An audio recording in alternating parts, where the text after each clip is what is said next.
Alors j'arrive ici chez Christophe Dindy, propriétaire du Château des Faux. On est en pleine Ardèche, somptueux endroit, avec une vue dominante. Et on pourrait voir le Mont Blanc, c'est dommage, c'est un peu couvert. Voilà ce bel endroit, maison d'illustre du grand musicien Dindy qui a habité ici, c'est ça. Sa maison où il a vécu, c'est lui qui l'a fait construire. Voilà, donc je pense que le propriétaire m'attend. On va découvrir ensemble le château de Beaufre, le château des Faux. Vous allez voir que cette maison est dans un état absolument formidable. Elle a été entièrement restaurée. Et c'est une maison d'hôte tout à fait exceptionnelle. Ah, voilà. Monsieur mon assureur, mon cher Dominique, comment vas-tu? Salut, toi. Bah écoute, moi je vais bien, j'ai pas eu beaucoup de kilomètres à faire, pas comme Mais toi. moi non plus. La route Moi non était plus. bonne, La route était excellente. un peu tournante. Un peu tourmente les derniers kilomètres. oui, On va passer ça, par ouais. la Mastre, qui est un bel endroit. Il y a un petit train, je crois, qui est assez connu. Oui, il y a le Mais les petit train 60 de la derniers Ardèche. kilomètres, c'est tournicotant. Bah oui, parce que tu montes là, on est à une altitude d'à peu près 800 mètres. Ah, on est à 800 765 à la terrasse. Et donc, quand tu viens de la vallée du Rhône, qui est à 126 mètres, il faut monter un petit peu. Il faut monter. Voilà. Ce qui serait bien, c'est que moi, je suis déjà venu ici, au moins 2 fois. Ouais. Mais je pense que c'est intéressant qu'on refasse. Absolument. Parce que je On sais remet qu'il y a à jour. eu beaucoup de choses qui ont été faites. Cet endroit est, je trouve, un très bel exemple d'une restauration d'un monument classé, inscrit. Inscrit. Absolument, inscrit à 100%. Inscrit. Donc, En 1991. voilà.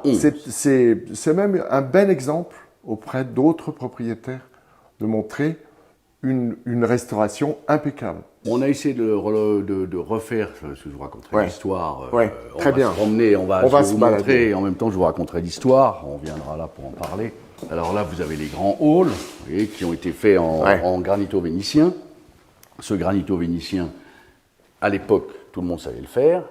À notre époque, au moment des travaux, c'est-à-dire il y a une dizaine d'années, il n'y avait plus personne qui ne savait faire savait. ça, sauf un entrepreneur italien, évidemment, Italien ou- de la région ouais. de Venise, qui est venu ici passer 3 semaines avec ses troupes pour me faire la jonction de cette partie-là, car au départ, cette partie-là était fermée et c'était un ensemble, un couloir avec des placards pour les matelas, le linge, etc.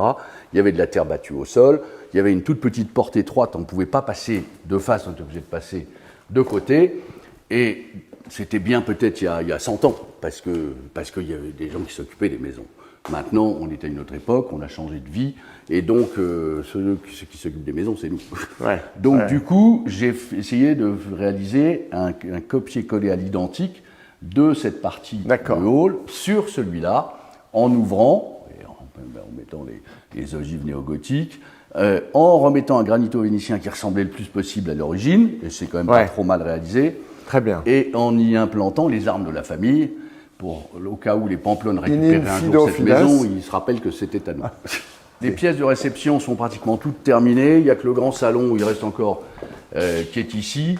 Le voilà, qui est en position travail parce que nous avons eu hier le séminaire annuel de la demeure historique en Ardèche, étant donné que je suis depuis peu le nouveau délégué. de Le la demeure nouveau historique délégué, d'Ardèche. félicitations. Voilà. Donc ce grand salon était le salon de musique avec le piano de Vincent, qui est toujours le même, et qui est celui vraiment historique, qui a fait le tour du monde pour tous ces grands concerts au Japon, au Canada, aux États-Unis, je ne sais où encore, et qui a beaucoup voyagé, et qui est encore jouable, il faut le faire raccorder assez souvent, mais il est encore en très bon état. Voilà. Et cette pièce, c'est une pièce assez agréable, parce que entre ce billard Charles X, que j'ai retrouvé en pièces détachées dans la cave et que j'ai fait refaire au Portugal, ils m'en ont sorti c'était le premier billard d'ici, en 1890, très beau. mais qui a été détruit, je crois, pendant... Très beau, très beau. Alors, ici, il y a une petite... Alors, on peut peut-être voir ça maintenant. Qu'est-ce que c'est que ça? Ça, c'est une petite... parce que Vincent était quand même très créatif. Il connaissait l'histoire des châteaux forts, des châteaux... En Ardèche, il y a eu beaucoup de guerres de religion. Guerre de religion, protestants-catholiques. À partir de 1800... À 1635, 1635. Il y a Luther et à Calvin après qui sont venus prêcher à Nonay et en Ardèche, donc beaucoup de familles sont converties à la religion réformée, tels que nous. Nous, on a été passé à la région réformée en 1635, jusqu'à la révocation de l'édit de Nantes en 1685. Nous sommes repassés catholiques en 1683. Alors, je ne vais pas vous raconter toute l'histoire. Mais du coup, il avait réalisé ses plans en se disant, on ne sait jamais, peut-être qu'un jour, de nouveau, la France baignera dans le sang.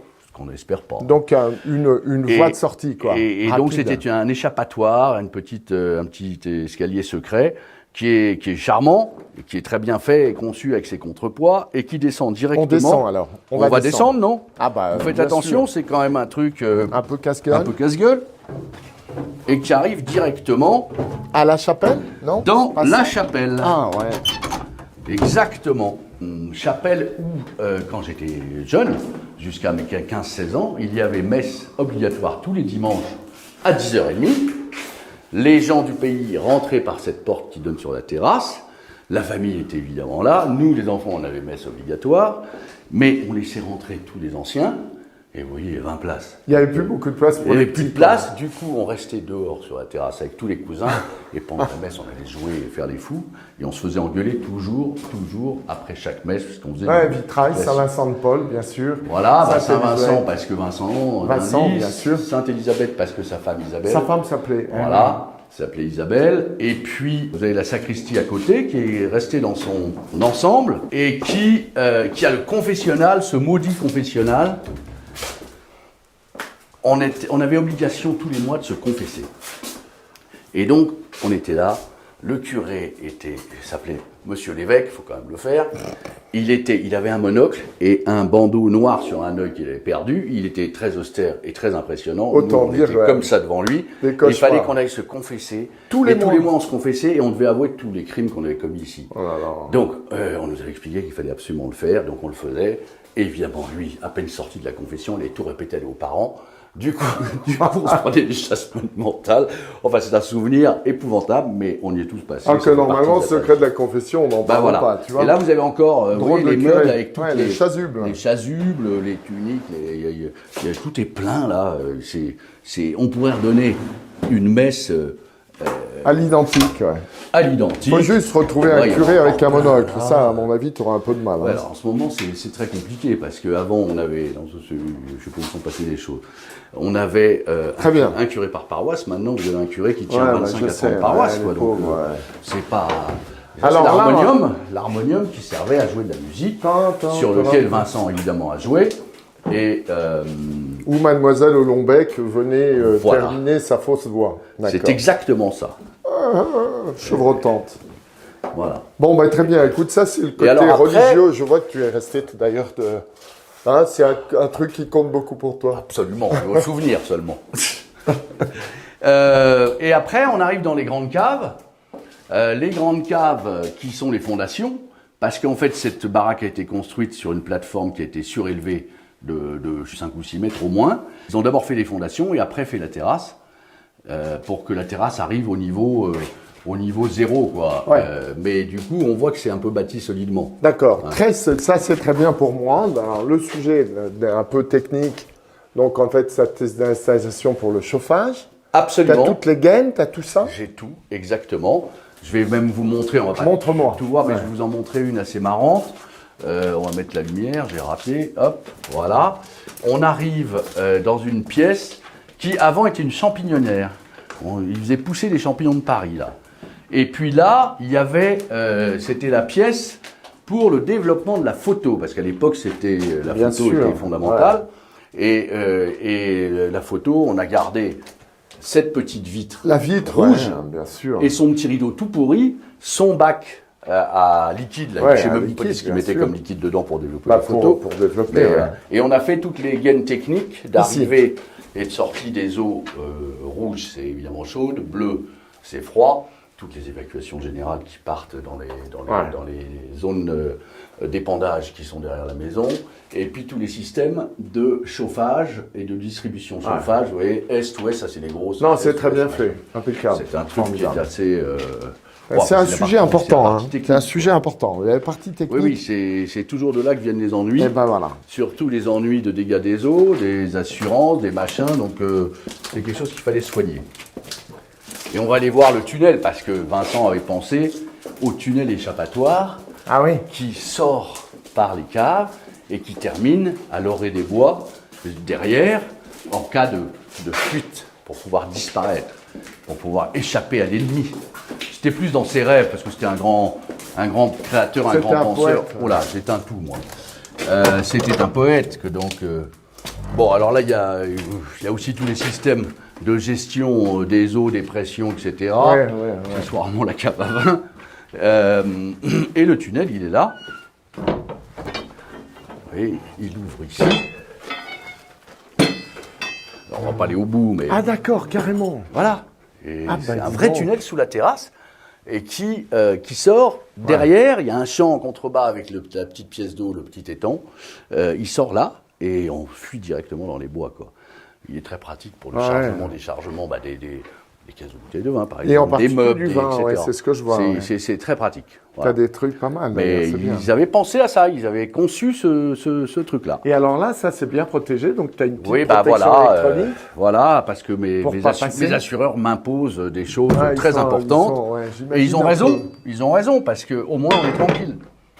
Dès qu'il y a un intrus qui veut passer là, si vous voulez, c'est un peu... Il est détecté, C'est un quoi. peu détecté, quoi. Voilà, donc ça c'est la partie technique, mais la partie technique est importante dans une maison, parce que je vais quand même vous raconter l'histoire. Je vais vous raconter, on va monter. Là, il y a une très vieille tapisserie de Busson, qui est dans un état, du reste, assez déplorable.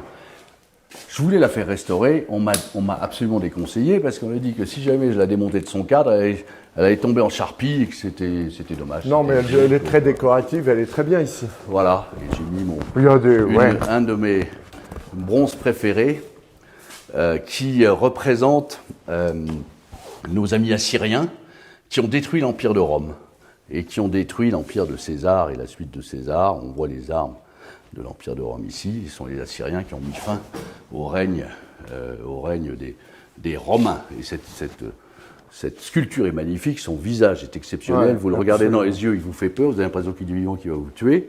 On voit que c'est une œuvre qui a eu un léger accident parce que son glaive est incurvé. Un peu tendu.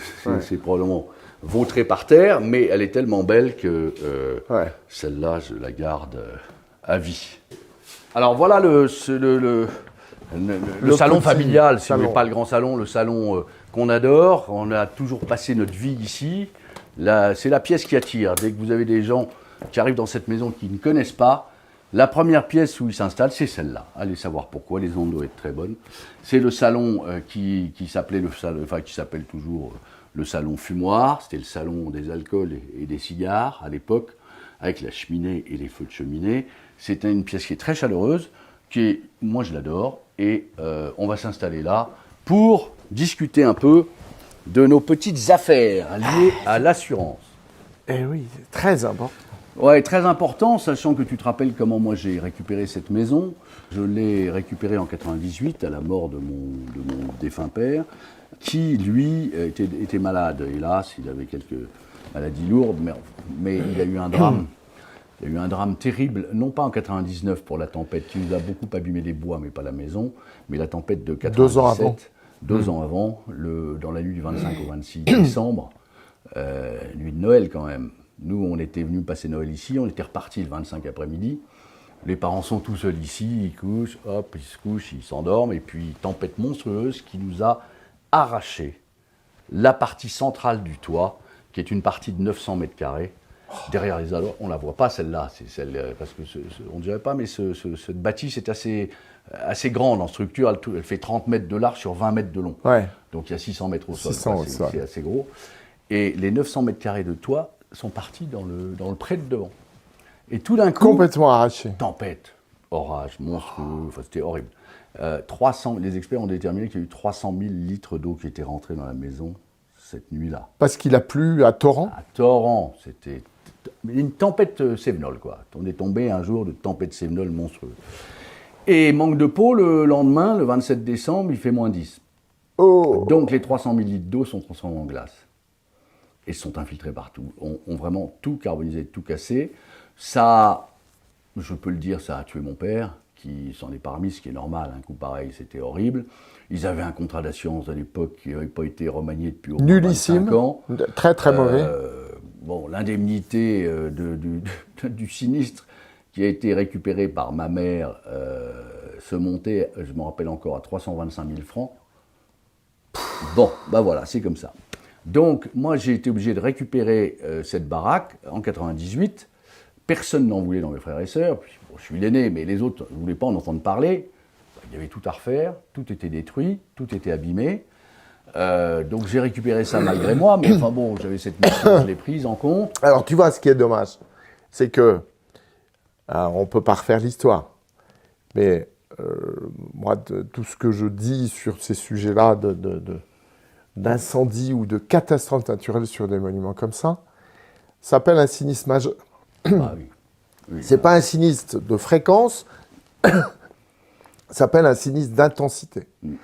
Et le problème du sinistre d'intensité, c'est que normalement, il doit bien être indemnisé par les compagnies d'assurance. Le sinistre d'intensité, ça veut dire que c'est c'est de l'exceptionnel. exceptionnel. Enfin, et si c'est exceptionnel, ouais. Normalement, nous, sur des sinistres exceptionnels, c'est là où on se bat. Et où les compagnies d'assurance, d'ailleurs, si les contrats sont bons, sont pas généreuses, mais réglo. Ouais. Elles payent normalement très bien. Oui, elles ne se lancent Voilà. pas dans les procédures. Elles ne se lancent pas dans les procédures qui n'en finissent pas. Ouais. Et tu vois, un sinistre comme le tien, c'est un bel exemple d'un sinistre que normalement les compagnies d'assurance auraient dû bien payer. Ouais. Ouais. Et bien payer un sinistre comme ça, je pense que c'était un sinistre entre 5 et 6 millions d'euros. Franchement, sans exagérer. Ah, tu sais ce que ça t'a coûté. En rétroactif par hasard, ça bien serait sûr. Tu sais que en fait, c'est des beaux exemples. Hélas pas cette fois-ci, mais vous auriez dû ne pas laisser passer ça. Ouais, il fallait pas accepter ça. Pas du tout dans le coup à l'époque. Fallait pas accepter. Mes parents, mon père était en état dramatique. Le pauvre, bien sûr. Voilà, c'est un changement de génération qui s'est fait subitement, dans des conditions pas les meilleures. Donc moi, je me suis retrouvé avec cette énorme bâtisse qui est très jeune, parce que 1890 terminé. Ouais. Je l'ai récupérée en 1998, c'est-à-dire 108 ans après. Quatrième génération ici, 13e sur ce territoire. Mais quatrième ici, la quatrième c'est la pire, parce que la deuxième vit sur les travaux du créateur. La troisième fait du bricolage pour essayer de rattraper 2-3 trucs qui vont moyen, surtout dans les tuyaux, les dégâts, machin. Ils ont essayé de mettre des salles de bain, des trucs pas possibles, évidemment, tout a pété. Non, mais tout ça maintenant est bien réfléchi. En fait, là, on est vraiment sur l'exemple d'une maison parfaitement bien restaurée, dans les règles de l'art, et sans une intervention, ou quasiment aucune intervention d'une compagnie d'assurance. Parce que si le contrat avait été bon, tu aurais eu une restauration comme celle-là, c'est-à-dire aussi belle. Mais c'est simplement dommage. Ouais, voilà, c'est l'histoire. Donc en fait, c'est ainsi. Mais du coup, on s'attache plus. Ouais. C'est important quand même, tu vois. Ah bah bien sûr. Dedans, il y a un moment, c'est sacré, quoi. Et c'est vrai que j'ai mis du temps. C'est-à-dire que j'ai mis du temps à repartir et à lancer des travaux de réfaction. Pendant 5-6 ans, cette maison est laissée, pas à l'abandon, mais on venait un petit peu l'été. Elle était dans son état complètement détruit. On avait mis un vague réparation sur le toit. Bon. Et puis en 2004-5, ma mère nous quitte en 2004, en juillet 2004. Donc voilà. Et en 2004-5, je décide de prendre le taureau par les cornes et on étudie une restauration, rénovation totale de la maison. On a mis 2 ans à l'étudier au niveau des plans, ce qu'on voulait faire, comment, etc. Avec mon architecte principal et ses 2 architectes. Il y en a un qui est spécialisé en fluide, l'autre plutôt côté déco, etc. On a mis 2 ans. Au bout de 2 ans, on a su ce qu'on voulait faire. On a commencé par démolir et déconstruire. Ouais, ça m'étonne pas. Des dégâts. Et en fait, on avait prévu un budget de X et 2 ans de travaux. On a fait 5X et 10 ans de travaux. 5X, ça m'étonne pas. Et donc, ça m'étonne pas. Ça me regarde pas. Bon quoi, je sais à peu près les évaluations de travaux, mais ça devait être titanesque. Ouais, titanesque. Donc en fait, le coût de la restauration sur une maison comme ça, c'est toujours multiplié par quelque chose. Oui. Ouais. En fait, alors je m'imaginais ça, mais j'espérais un coefficient de 0,5. Mais non. Par 10. Et en fait, ce qui se passe aujourd'hui, c'est que le risque principal sur des maisons comme celle-là, c'est cette tendance des propriétaires de sous-estimer le dommage. Et Tout à fait exact. on est sur une difficulté grave, quoi, parce que les trois quarts des propriétaires se disent « ça ne m'arrivera jamais, Oui. ça ne peut pas m'arriver, c'est pas possible ». Moi, je peux pas dire ça vu que ça nous est arrivé. Quoi. J'ai vécu en direct. Non mais toi, Et au plus c'était... au moment où j'ai récupéré. Quoi. Donc, truc terrible. Ça me permet aussi de rebondir sur le sujet en disant que ce qui se passe aujourd'hui, ce qui s'est passé en 97, c'est ça, 97? Absolument. Décembre, 25 décembre. On va arriver aujourd'hui sur des systèmes, voilà, des intensités encore plus importantes. Plus puissant, paraît-il. Plus importantes. On est ici en Ardèche, donc Là, on est dans pas loin vraiment, des Cévennes. Ça voilà, monte. On est la queue des épisodes Cévenol. Non, mais, Donc les épisodes Cévenol qui démarrent dans l'Hérault, l'Aube, etc., on les prend en queue, nous, on les prend toujours. Donc ça veut dire quoi? Ça veut dire qu'il va falloir avoir des vraies réflexions. Les compagnies d'assurance réfléchissent beaucoup à ça, parce qu'elles provisionnent des sommes très très importantes, mais elles se rendent bien compte qu'elles ne vont pas pouvoir continuer à payer des millions et des milliards tous les ans. Ouais. C'est vraiment, en matière de dommages, des dommages exceptionnels. Alors, je parlais tout à l'heure de sinistres d'intensité. Les sinistres d'intensité vont grandir avec en plus un autre problème, qui est sinistre de catastrophe naturelle, y compris de sinistre d'incendie. Ouais. C'est-à-dire que l'incendie ne viendra pas de l'intérieur du château, Non, mais de l'extérieur. mais viendra de l'extérieur. Bien sûr. Alors ici, au Avec fond, les le orages et problème les ne se pose pas. Parce que tu es sur un site surélevé. Voilà, je suis en Voilà. plein haut. Et si les arbres, parce que ça peut arriver, en fait, c'est les forêts qui commencent à brûler. Ouais, Ouais, vraiment. absolument. Si les forêts commencent à... Quel que soit l'endroit, on l'a vu dans les Landes l'année dernière, on l'a vu en Gironde, on l'a vu un peu partout. C'est une vraie catastrophe. Donc ici, l'avantage, c'est que le feu ne pourra pas venir jusqu'ici. Normalement, Tu auras une on protection est un peu naturelle. protégé. Par contre, là, c'est de manière générale, mais c'est vraiment une réflexion que je commence à avoir avec certaines compagnies d'assurance, de grandes compagnies d'assurance qui me disent il faudrait qu'on ait une réflexion. C'est une réflexion que j'ai en ce moment avec AXA. On essaye de réfléchir à l'avenir des monuments historiques et comment traiter les sujets des catastrophes naturelles qui vont. Est-ce que les compagnies vont pouvoir continuer de payer ça? Je ne sais On pas. n'a qu'une peur, c'est qu'ils sortent cette clause des contrats d'assurance. C'est-à-dire qu'ils Non, couvrent non. tout sauf en Bah, cas de catastrophe moi, naturelle. Là, ça sera dramatique. Je ne suis pas au ministère des Finances ou à la direction des assurances. Mais ce qu'il faut dire à ces gens-là, c'est de leur dire soyez enclins à un peu d'intelligence et de bienveillance sur le sujet des catastrophes naturelles dans les monuments historiques.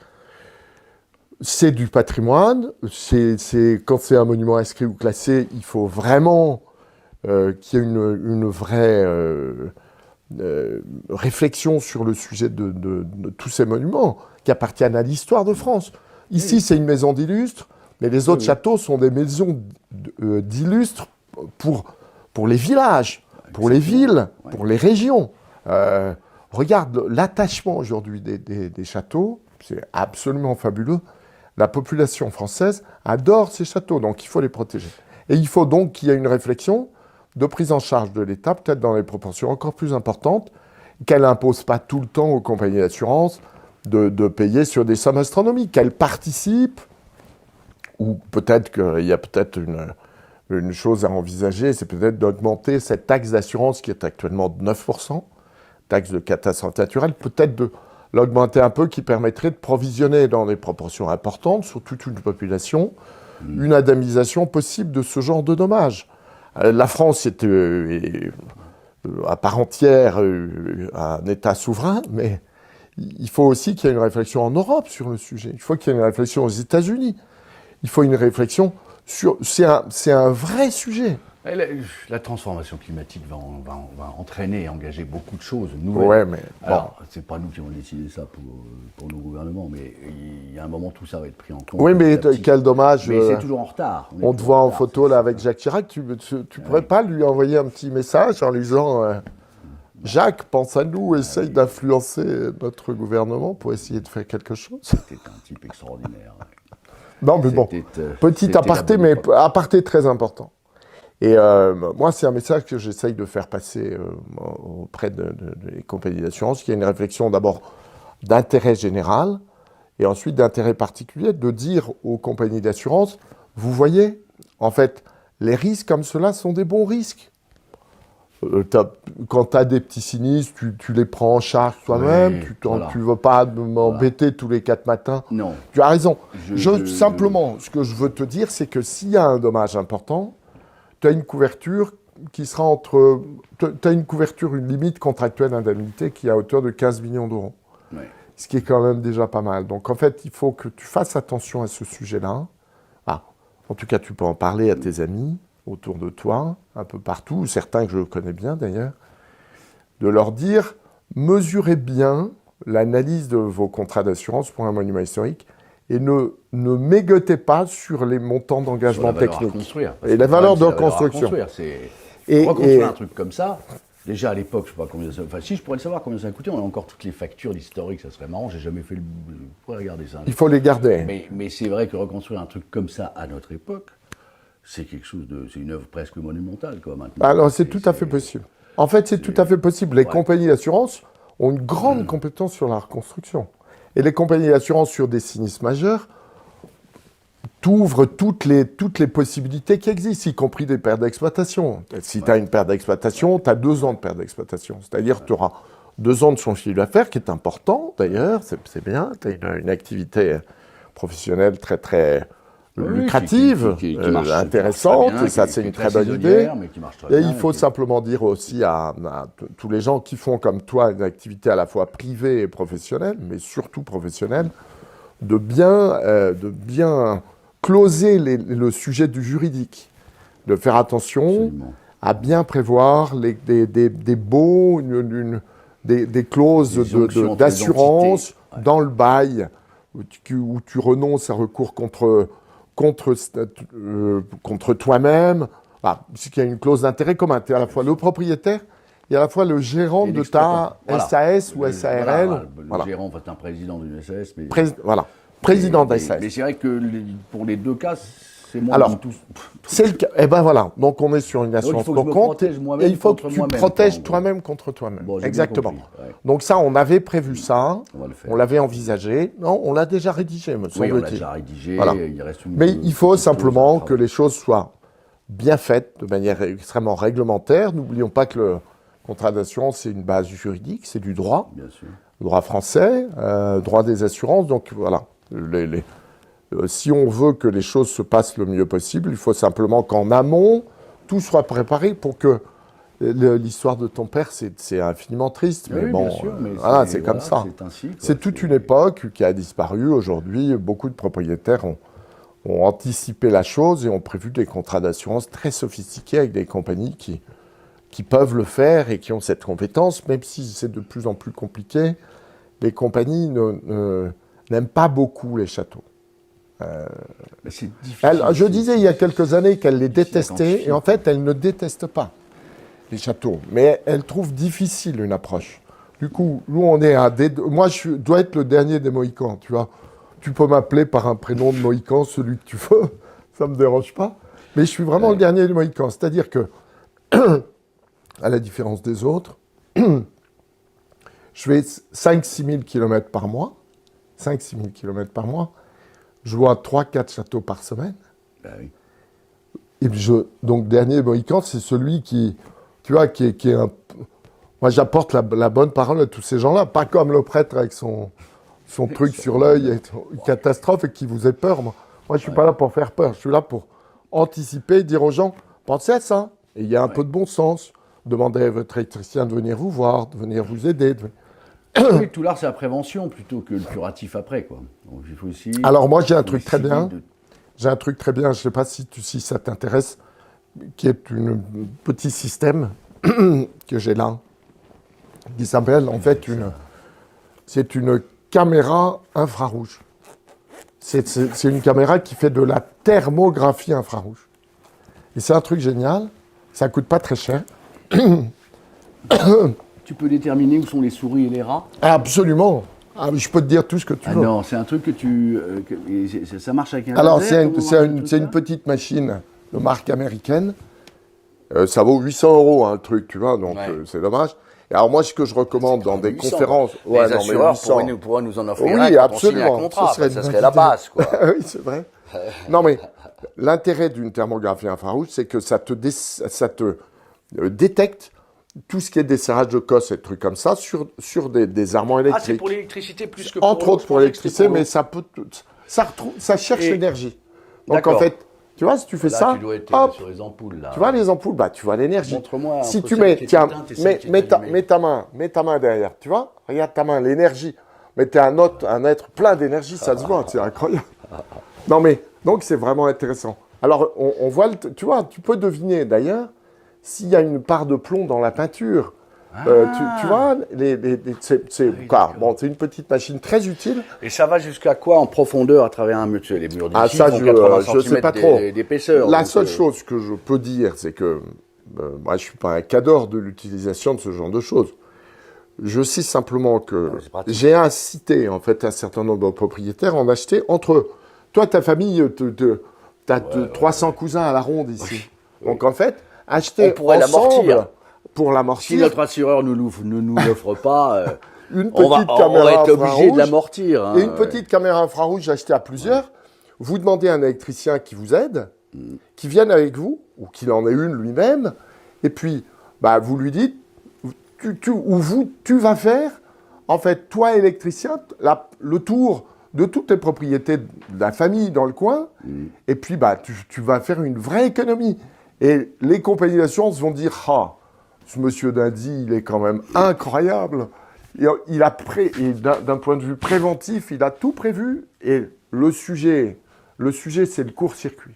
En fait, 60% des incendies bah, tu sais ce qu'on va viennent faire, de là. on va les tester. On va aller sur l'armoire électrique. On va aller sur Ouais. les armoires. On va voir ce que ça donne. Ça, c'est une bonne idée. Juste une, hein, parce que bon. Ouais, parce que si tu veux. Alors, bon, l'histoire de la rénovation, la restauration de cette bâtisse, si tu veux. On a commencé, donc, j'ai expliqué les plans, on a détruit un an et 3 mois pour tout détruire, enlever. On s'est aperçu que dans les solives des plafonds planchers, il y avait dans les emplacements de plâtre où il y avait les poutrelles des solives, eh ben, il n'y avait plus un gramme de bois. Tout le bois était bouffé, rongé par les insectes, par la flotte, etc. Effondrement. Et ça Au risque tenait que par d'effondrement. les coffrages plats. Ah là là là là. Et les architectes disaient, mais c'est complètement fou, comment ça a tenu? Ça aurait dû s'effondrer, quoi. Ça aurait dû tout Bah, tomber. t'as eu de la chance. Hein. Donc, du coup, on était obligé de tout défaire, remettre des poutres, des solives, des machins partout. Le toit, les poutres étaient quand même pas mal attaquées par les bestioles, là. Ça s'appelle comment, ceux qui bouffent le bois dans les toits, là? Bah, les termites, vous voulez? Qu'est-ce que Non, c'était? pas les termites. Les capricornes. Ouais, les Ah capricornes, voilà. Il y en a une là, tu vois. Elles sont cachées. Les armoires électriques, en fait, j'en ai 2 qui gèrent 100% des verticaux sud et nord. Là, on est sur la partie nord, tu vois. Bon, c'est un peu le souk, mais voilà, c'est armoire électrique qui gère 100% de la partie nord, avec des tas de mini-ordinateurs. Alors l'intérêt, par gère exemple, les si systèmes. tu viens avec un électricien, que tu lui montres ça, il aura une caméra infrarouge sur une petite boîte d'électriciens, s'ils sont moi, 5-6, ils en ont. J'ai jamais vu ça chez Ah les bah électriciens, écoute, tu vois. voilà, tu vois. Tac, et les points rouges s'allumer. Bam, Alors, bam, bam. l'Écosse, ça veut dire installation électrique un peu ancienne aussi. Donc ici, Ouais. toi, ton installation, elle a quoi? Elle a 10 ans? Bah, elle est toute, ouais, elle est toute neuve, elle a 10 ans. Elle est électronique, elle est gérée par les ordinateurs.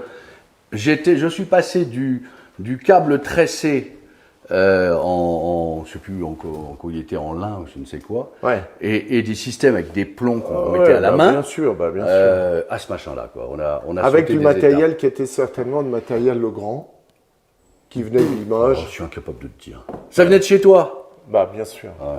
Ça venait du Limousin, parce que C'est Legrand un de mes Électricité. grands copains qui était président de Legrand à une époque. Ouais, François Gilles. Grapotte. Non, Gilles Gilles Schnepp. Schnepp, ouais. Ah oui, ah, bien sûr. C'est marrant. Mais je sais pas du Non, tout mais si c'est voilà. du Legrand. Donc le sujet est vraiment un sujet Ça, c'est du important. Legrand? Ah ouais. Non, mais ça fait rien. Je veux dire, les 3/4 des installations électriques dans les châteaux, c'était du Legrand, puisque Ah bon, d'accord. En c'était une filtre salé, là? manufacture. C'était une manufacture de porcelaine. Et puis, pour l'histoire, Legrand un jour a brûlé.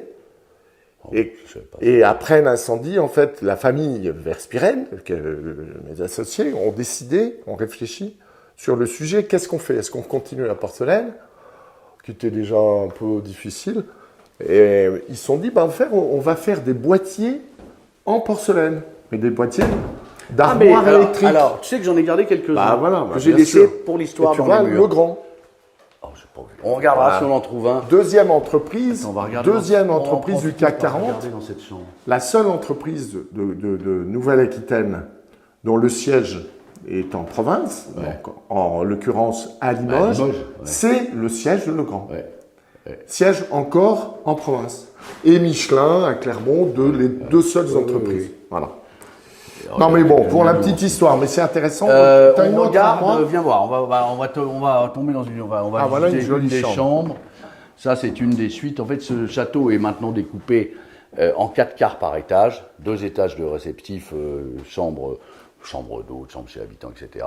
Où je peux recevoir des familles, parce qu'à chaque fois il y a 2 chambres, une grande chambre pour les parents, une un peu plus modeste pour les enfants, avec une salle de bain commune. Donc celle-là, c'est ce qu'on appelle la Ferval. Elle porte toutes un nom d'un opéra ou d'une symphonie de Vincent d'Indy. De Vincent d'Indy. Et elles ont des noms commerciaux sur des sites distributeurs que je ne vous citerai pas.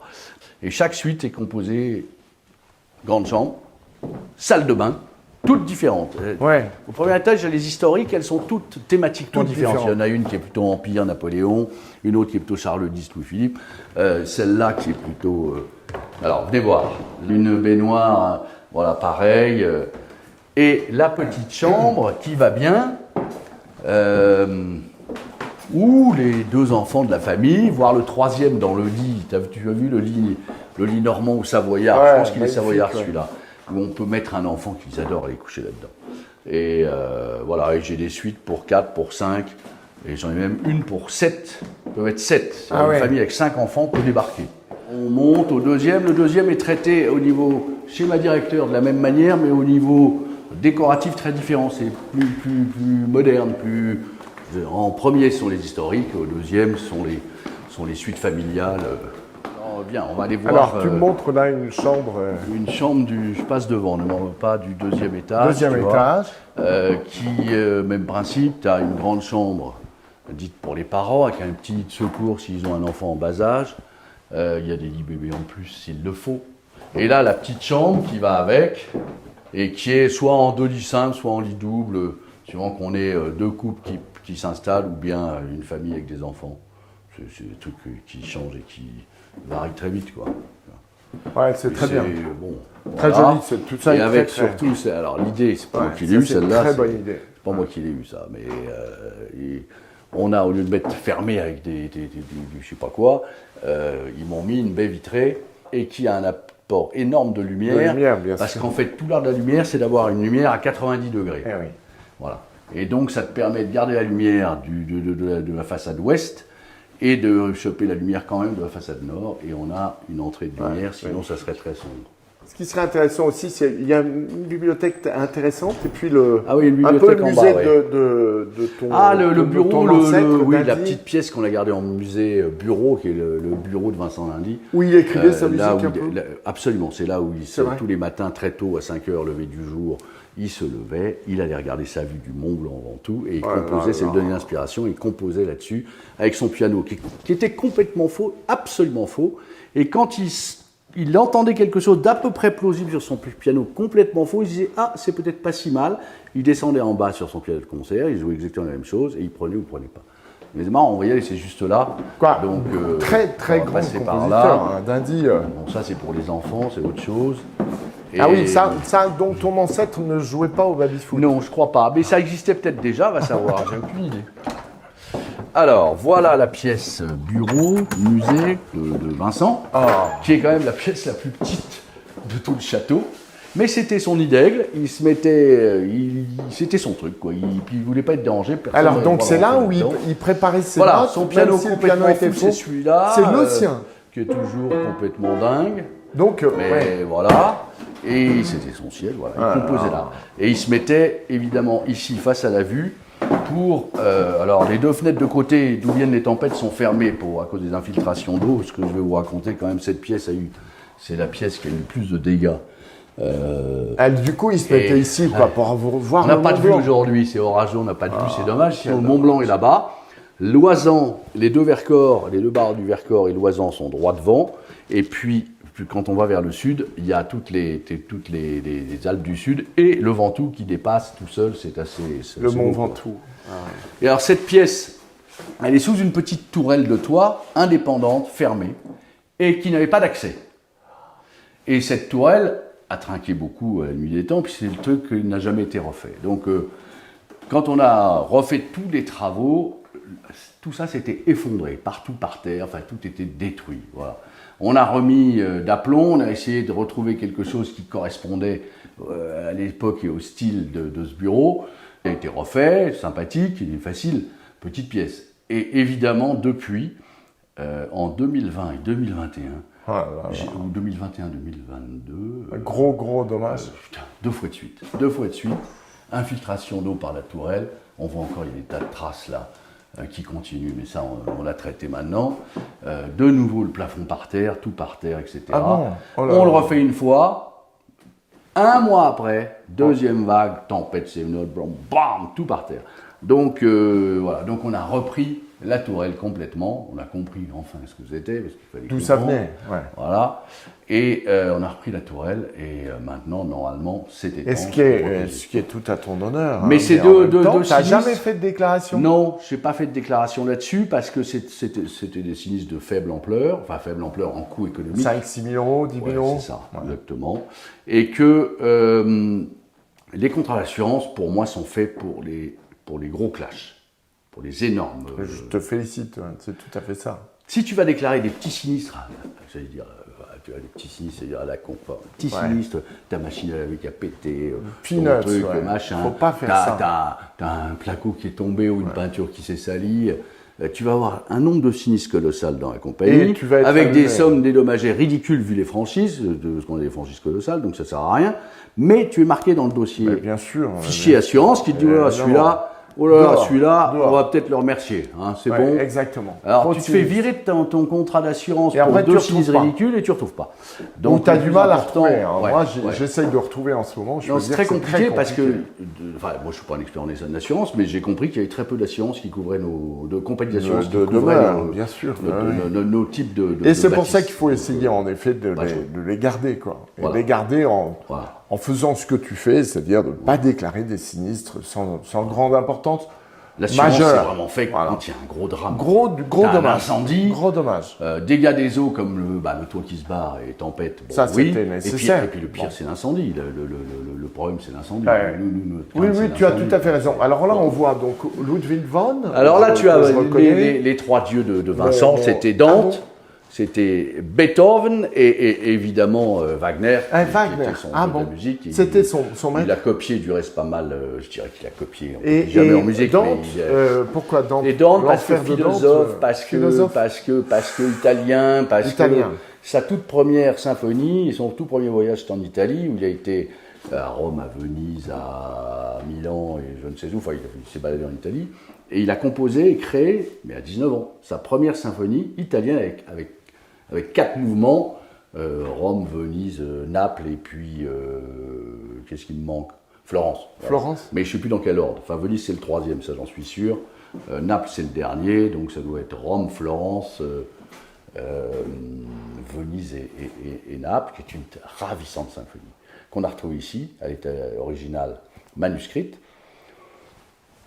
J'étais avec quelqu'un de très compétent en musique. On a découvert ce bouquin quand j'ai repris, on a fouillé partout. Enfin, on a essayé de faire, de trier, quoi.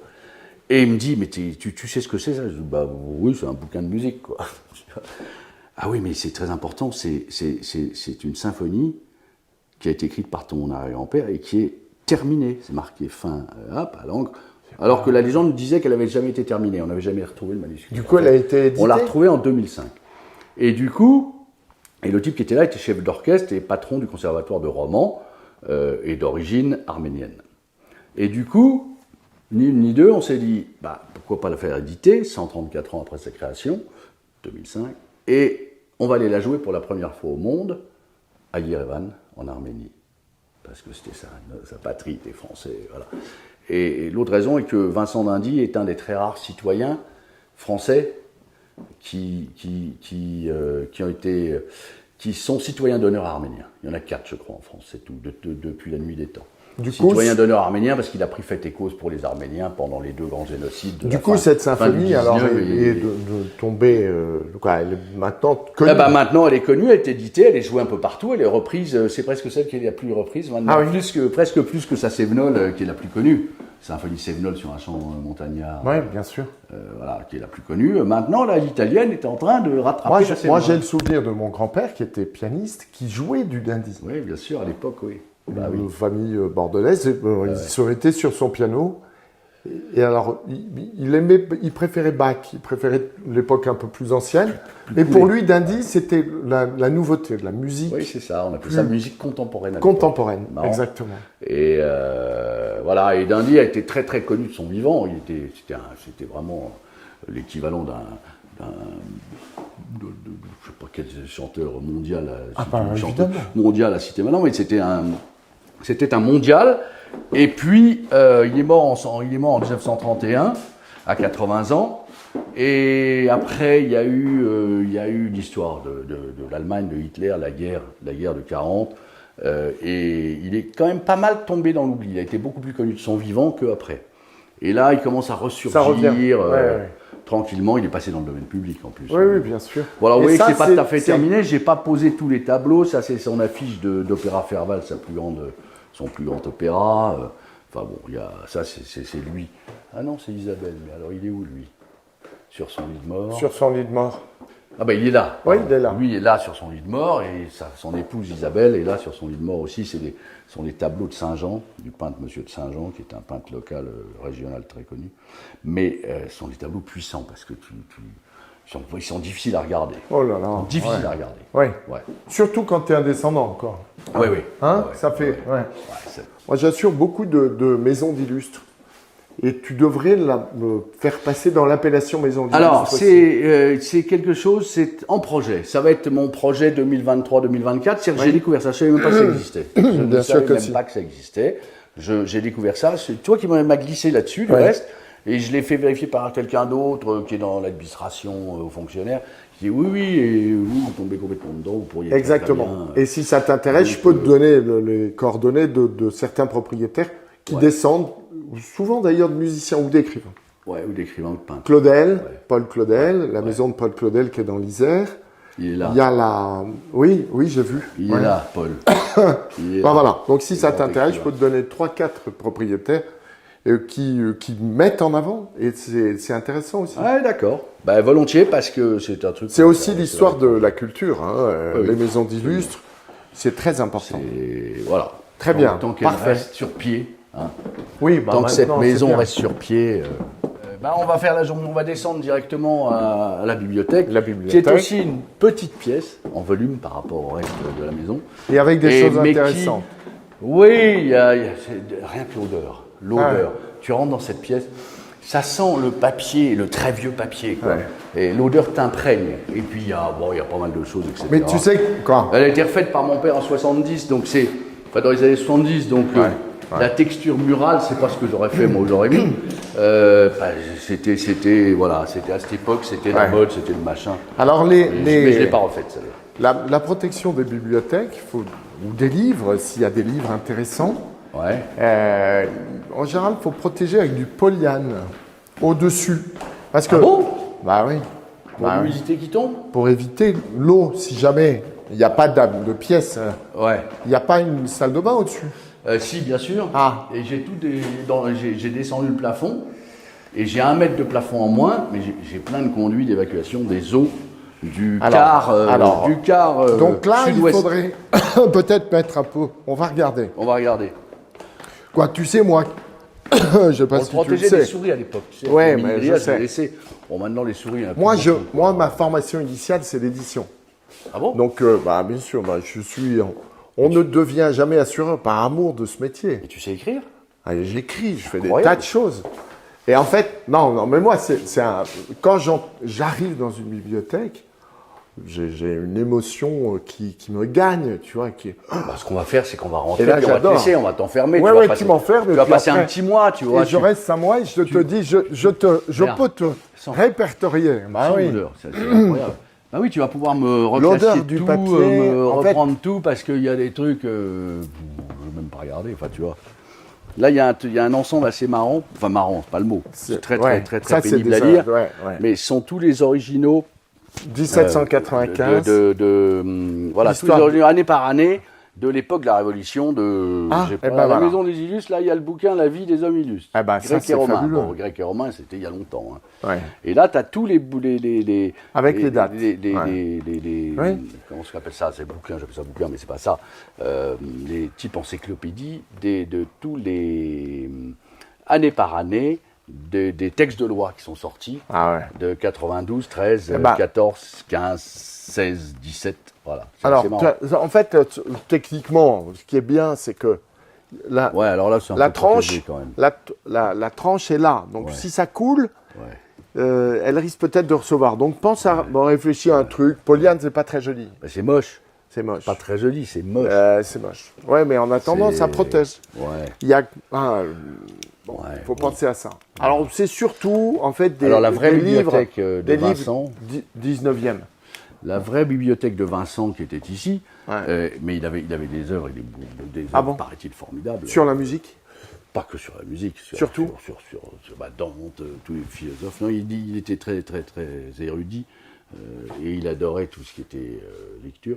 Et il avait une bibliothèque monstrueuse et magnifique et qui a été vendue aux enchères 1 an après sa mort ou 2 ans. Je ne me rappelle plus si ça a été vendu en 1931 ou 1933, mais elle est très connue, cette vente aux enchères de la bibliothèque de Vincent Lindy. Elle est référencée à Paris, elle est encore connue. Je retrouve des œuvres qui me reviennent maintenant de cette vente, qui reviennent, que je reprends. Mais Dès que je peux les prendre, je les reprends. il avait un ex-libris, il avait quelque Ouais, chose. ouais, bien Ah sûr. ouais. Ouais, Donc il on avait retrouve même plusieurs. Enfin, il avait son plusieurs BI, ex-libris son avec BI, son truc et ouais, clac, ouais, clac. ouais.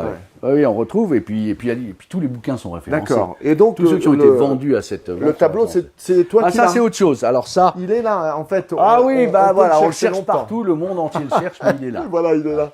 Il est là. Mon Dieu, d'ailleurs, ce tableau qui fait il est quand là, même El un peu Mundi, peur. ça hein. va.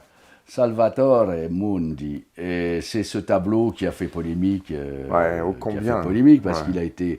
Je vais raconter l'histoire que je connais pas par cœur, mais il a été acheté en gros $20 dans un grenier aux États-Unis par quelqu'un qui a senti le truc, et puis qu'il a fait regarder, qu'il a fait expertiser, qu'il a fait voir par un peu des pros. Le pro s'est dit c'est un très beau truc, il lui a racheté, je crois, $1000. Donc il était tout content. Et ce professionnel américain l'a revendu à, je ne vais pas dire son nom, mais un oligarque russe. Je crois que c'était 92 millions d'euros. Ça faisait lourd. Jusqu'au moment où, à ces sommes-là, ils ont envoyé des experts pour savoir de qui c'était Vinci, Leonardo, ou pas, ou si c'était... Bon, et il s'est avéré que c'était évidemment de Grosse- l'école de Vinci, ouais. fait Grosse polémique. Grosse sous polémique. il était encore en vie, et il y a eu une polémique, savoir si c'était que ses élèves qui avaient mis la pâte à la main avec les pinceaux, ou lui avait pris part à. Et en finale, on a décrété que Vinci avait pris part à la constitution de cette œuvre, Ah oui. parce que, si tu veux, cette œuvre a été revendue, je crois que c'était par Christie's, aux enchères. L'oligarque russe s'en est débarrassé, il l'a vendu quand même dans les 410 millions d'euros. Le tableau le plus cher du monde. Oui, et Et acheté qui par, devait être à l'époque un prince. acheté par... il était prince ou il était peut-être déjà roi, je ne me rappelle plus. Je crois qu'il était De la simplement prince. péninsule arabique. Je vois Et ton qui point. voulait le mettre au musée, au Nouveau Louvre d'Abu Dhabi. Et en fait, comme c'était le Christ, ça n'a pas été admis là-bas. Donc il s'est un peu vexé. Et le tableau a été caché quelque part, on ne sait pas où, sur un yacht, on ne sait pas. Ah, je Il crois a que disparu. c'était- je Donc croyais moi je qu'il dis, était le là. voilà, il est là. Ouais, le Mais voilà. ça, c'est une copie qui est très bien faite du reste d'un très très très bon peintre local qui était un copieur Réputé. même faussaire à son Ouais. époque, Faussaire. vraiment faussaire, qui s'appelle Alain Martouret et qui a quand même, il se rapproche des 80 ans maintenant. Il a les mains et les poignets un peu meurtris par Le travail. on appelle ça, ouais. Et du coup, Pas par voilà. les menottes, mais par Et les... non, Ouais. il les a eu aussi à une époque. Il est un mec génial, que j'adore, il vient très Excellent. souvent ici. Et du coup, je vais faire pas mal de copies de tableaux que j'adore, qui sont lourds, Orsay, Tu as etc. tout à fait raison. Et en décor de chambre, ça ira très Alors, bien. plutôt que, il vaut mieux faire ça plutôt que de faire ce procédé qui s'appelle Trubetskoy. C'est-à-dire que Oui. tu prends une photo et tu peins la photo. Ouais, Du coup, ça se voit tout de suite. tu Ouais, vois. ouais. Quand tu as un peu l'œil, tu vois que c'est faux. Ouais, Ah, ouais. C'est pas bien. Alors que là, une copie, souvent, c'est excellent. Et Martouret, Une tu très regarderas, bonne idée. Alain, Oui, il est assez connu, ouais, je quoi. sais. Alors, Alors, qu'est-ce que- si, il y a un qu'est-ce que truc tu veux me intéressant, montrer c'est qu'ici, dans ces placards, il y avait, enfin, il y a toujours, elles sont toujours là, mais plus là, il y avait toutes les archives originales de la famille, en documents originaux, parchemins, etc., signés par tous les rois de France depuis François Ier. On a un nombre de documents, mais dingue, originaux. Je les ai sortis d'ici. Mais il vaut mieux les poser aux archives. Et dans je ces les cas-là, ai. elles sont Alors, protégées. voilà, on est en train de dîner ça. Alors, il y a toute une partie qui est partie à la BNF, les archives, Oui, toute bien la partie sûr. musique de Vincent, toute la partie musique qui pour moi dépasse la famille est nationale ou internationale, donc c'est parti à la BNF. Et les archives liées à la famille, à l'histoire de la famille, ça va partir aux archives départementales de l'Ardèche. Et je les ai enlevées d'ici, je les ai protégées. Elles sont maintenant dans un endroit sous scellé, sous Très garde, bien. etc. L'eau Très ne peut pas important. rentrer, le feu ne peut pas rentrer. Mais Très c'est des important. documents originaux à partir le premier qu'on a, c'est 1386. Et ben voilà. Parce qu'avant, tout a été brûlé pendant la guerre. Mais guerre. le On en a problème, en plein fait, pendant la guerre de le religion. problème, c'est ça, c'est que souvent les archives, surtout des archives de famille illustres tout de même, avec des alliances prestigieuses, c'est que quand ça crame, ça disparaît. Ben, c'est fini. C'est fini, Voilà, ad c'est le vitam drame. aeternam. Moi, mon plus grand Donc, drame, il faut c'est de garder perdre ça. cela. Perdre des bouquins, c'est horrible. Ah, Mais bon, c'est moins grave. voilà. Mais perdre les archives Donc, faut originales, faut les familiales, protéger. c'est Faut les même pas protéger. pensable, quoi. Et Donc, alors, ce qui peut être fait aussi sur ce sujet-là, c'est de trouver un endroit qui est un peu une chambre forte, quoi, C'est ça. ou protéger au maximum. exactement ce que j'ai fait. Bon, très bien. J'en ai fait faire une dans cette maison qui est cachée. Très bien. Et C'est parfait. voilà. Oui, alors j'ai un dernier petite anecdote à te montrer parce que elle est amusante. C'est tout à fait en fait l'histoire de la construction de cette maison. C'est assez drôle. Comme quoi, il était vraiment très artiste à tout point de vue, Vincent. Il s'est représenté ici, cheminée en bois de noyer, magnifique, Ouais, qui très était bien. classé évidemment. Il s'est représenté ici en troubadour, devant le manoir de Chabray, propriété de la famille avant lui, qu'il n'a jamais pu récupérer, qui appartiennent à nos cousins Pamplonne.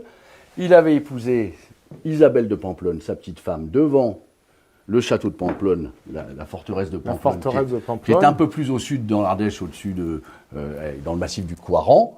Et elle est assise sur une chaise qu'il a dessinée lui-même et qu'il a fait faire à l'identique pour la salle à manger, où il y avait 24 chaises faites sur mesure que pour ici, dans cet esprit un peu musical et néo-gothique. Et néo-gothique.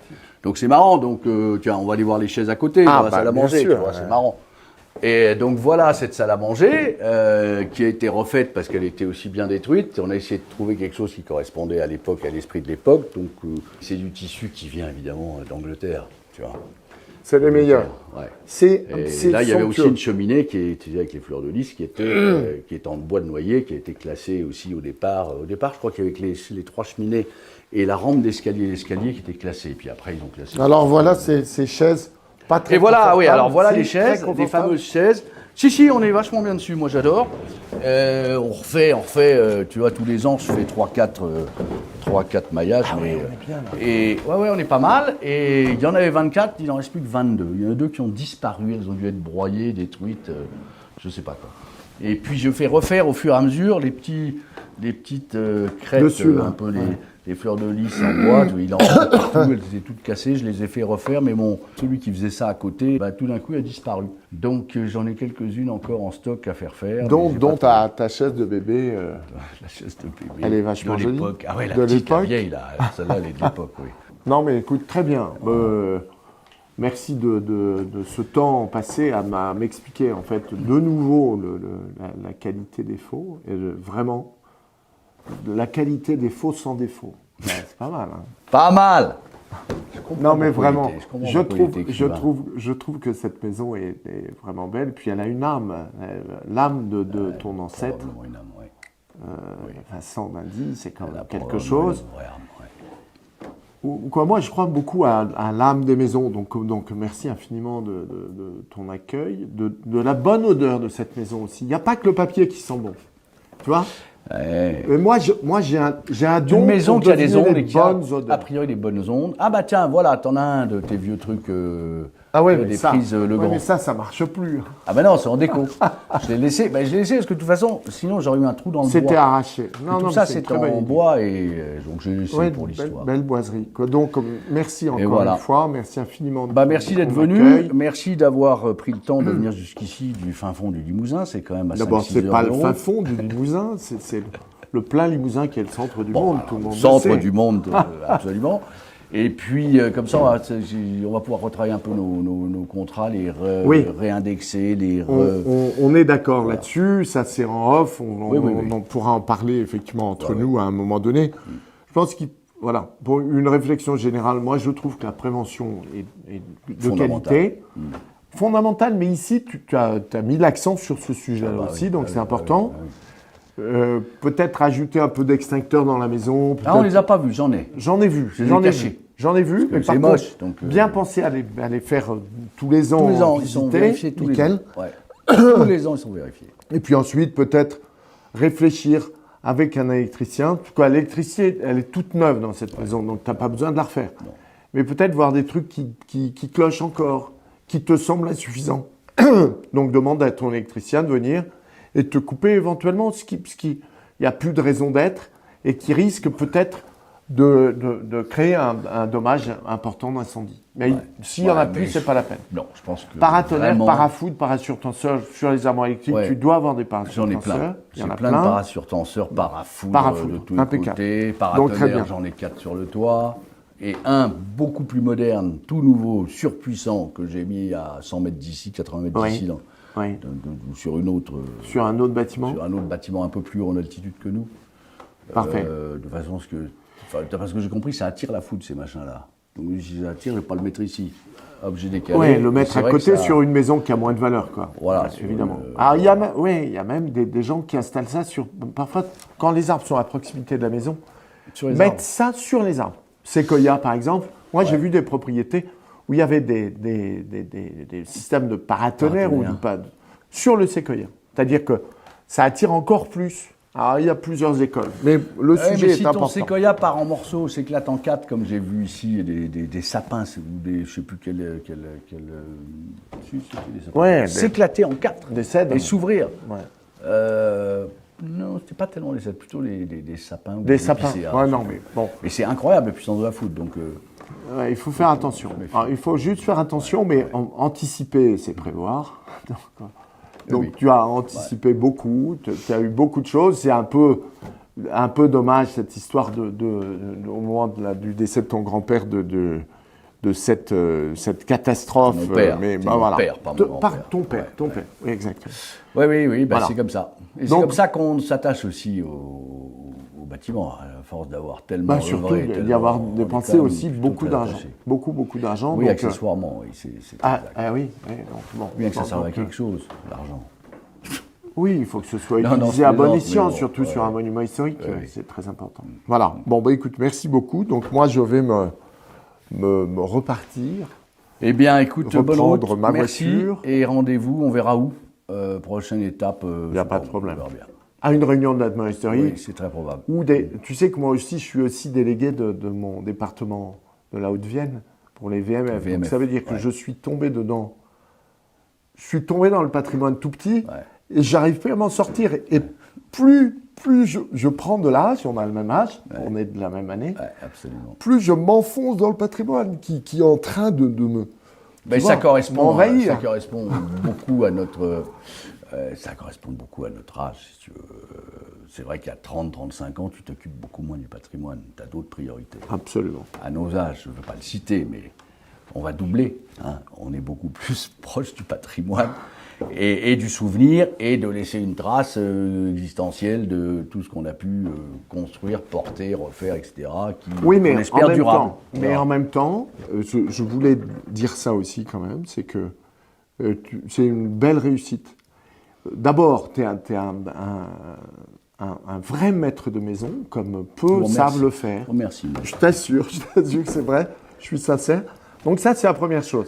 Et en fait, beaucoup de propriétaires de monuments historiques qui, comme ça, ouvrent leur maison ou à du public pour des visites ou à des événements professionnels, de fêtes de famille, de choses comme ça, devraient prendre exemple sur toi. D'accueil authentique, vrai. Et toi, ton accueil, il est authentique et il est vrai. Je l'ai vu à d'autres occasions. Absolument. Voilà. Donc, je suis très, très heureux d'être venu ici. Et comme d'habitude, j'ai toujours l'impression, en repartant, que j'ai gagné en expérience d'amitié et d'authenticité beaucoup de choses. Voilà. Merci. Il ne faut jamais chercher à soigner ses défauts, on n'y arrive jamais. Il faut surtout développer, améliorer ses compétences. Ses compétences C'est et très ses important. qualités. Absolument. Donc c'est vrai que l'accueil, c'est un truc que j'ai un peu en moi, c'est un peu inné. À mon avis, c'est Contact inné humain, chez toi. Je sais à peu près Ouais. faire. Ouais. Bah écoute, merci. C'est important dans ces bâtiments-là. Absolument. Merci beaucoup. Je vous salue, maître. C'était formidable. Salut, mon Dominique.